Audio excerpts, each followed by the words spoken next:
Good morning, students. Today we will discuss how the sign of trigonometric functions changes in different quadrants. As you know that we shall start from first quadrant. Suppose as you know that in the first quadrant the angle lie between 0 to 90. In second quadrant it lie between 90 to 180, and then 180 to 270 degree in the third quadrant, and then 270 to 360, or you can say 0 is equivalent to 360. In different quadrant we have to find the value of trigonometrical functions. The first quadrant, this is second quadrant, this is third quadrant, and this is fourth quadrant. To discuss the sign of different trigonometrical values, first we should draw a triangle, right angle triangle, in the first quadrant. At this point it is a right angle. Now as you know that toward this side the value of x is positive and y is also positive, so the hypotenuse is always positive. So if you found the value of sine theta, we have taken an angle theta. If you take the value of sine theta, it will come y upon perpendicular upon hypotenuse, so y upon L, which are both are positive, so the value of sine is positive. Now cos theta, again that will come x upon L, which is positive, as x and L are positive. And the same similar way we will find the value of tan theta, cosec theta, sec theta, and cot theta, which all are comes positive. So in the first quadrant the all trigonometrical ratios are positive. Now further we will discuss the sign of trigonometrical functions in the second quadrant. Now the similar way we will proceed as we have done in the part 1 in the first quadrant. Now we'll draw a right angle triangle. Now to the left side of the origin, as we know that the x sign changes to minus, the value of x is negative, and y, the value of y is positive, so we'll take x as minus value, y as plus value, and hypotenuse is always positive. So the value of sine theta, now this value of sine theta is y upon L, since y is positive and L is positive, so value of sine theta will come positive. Now cos theta, value of cos theta, that is x upon L, base upon hypotenuse.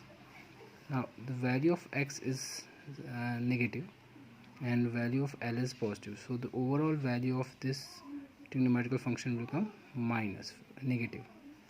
Tan theta, again y upon x, so y is plus, x is minus, so it will come minus value. Cot theta, since tan theta is negative, so cot theta will be also negative. Sec theta, since cos theta is negative, so sec theta is also negative. Cosec theta, since sin theta is positive, so cosec theta is 1 upon sin theta, as we know that, so the value of cosec theta will be positive. Now move on to the third quadrant. As you can see that the value of x, as I have made the base, it is the base of this triangle, so the value of x is toward the left side of the origin is negative.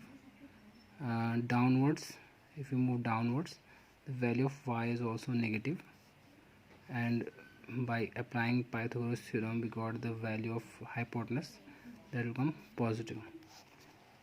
So now we are going to find the value of sine of sine theta. Sine theta will be y upon L, since y is negative, L is positive, so it will be minus value. Cos theta, same, will have minus value. Tan theta, since y upon x perpendicular upon base, so since y is positive, negative, x is negative, so the both negative sign get cancelled out and the value will be plus value. Cot theta, since the tan theta is positive, so cot theta is also positive. Cosec theta, since the sin theta is negative, so cosec theta is also negative.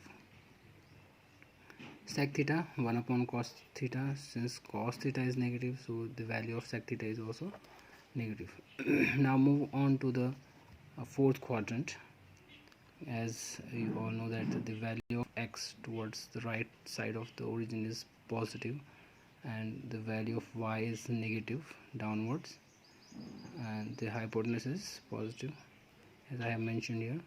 So sin theta will be y upon L perpendicular upon hypotenuse, since perpendicular is y is minus negative and L is plus, so the value is minus negative. Cos theta, x upon L base upon hypotenuse, so it will be plus value.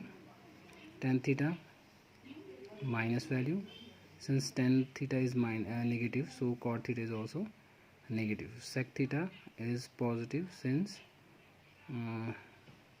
cos theta is positive, and cosec theta is negative, since sin theta is negative. So these are the four quadrants. This is called the sign of trigonometrical functions in different quadrants. Now let us take an example. Suppose we are going to find the value of sin 30. As we know that this sin 30 in the first quadrant, all the trigonometrical functions are positive, so sin 30 will be positive. Sin 120, as I told you earlier that in the second quadrant, the value of sin theta, is this is the second quadrant, the value of sin theta is positive. So the value of sin 120 will be of positive sign. Now suppose we are going to find the value of cos 150. Now as you know that 150 lie in between 90 to 180, so this will lie in the second quadrant. Now since second quadrant the value of cos theta is negative, so the value of cos 150 will be of minus sign. In this way we can understand how the sign get changed when we are finding the value of different angles in the other quadrants except that one first. Hope you all are now aware about this property. So thank you so much.